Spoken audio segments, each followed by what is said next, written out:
দিনের ইচ্ছা ছিল একটা তারা মায়ের মন্দির আশা করেছিলাম, করে সবার কাছে চেয়ে শুনতে নিয়ে কাদের কাছে গেছিলেন?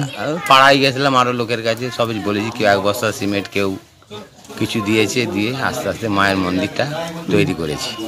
মায়ের মন্দিরটা চেয়ে এলাকার যারা মানুষ আছে, মাধপুর, কলাপুকুর, বাগবাড়ি, কলাপুকুর সবার কাছ থেকেই চেয়েছি, বালিগুড়ির লোকেও দিয়েছে। হ্যাঁ, দিয়ে মায়ের মন্দিরটাই আজকে প্রতিষ্ঠা করলাম। আজকে তো অমাবস্যা, কৌশিক অমাবস্যা, মায়ের 16 বছর ধরে মন্দির করে করে এই আজকে প্রতিষ্ঠা করলাম। কত বছর লাগলো মোট এই মন্দিরটা? 14 বছর। 14 বছর ধরে আপনি এ করছেন? হ্যাঁ, পুজোটা। আর মানে মন্দিরটা তৈরি করতে কত বছর টাইম লাগলো? ওই টুকটুক করে হচ্ছে, আর্ধেক করে হয়ে যতক্ষণে যেন সব কাজ তো কমপ্লিট হয় না, এখনো কাজ বাকি আছে, এখনো বহু বাকি আছে। কি নাম আপনার? রাধানাথ দত্ত।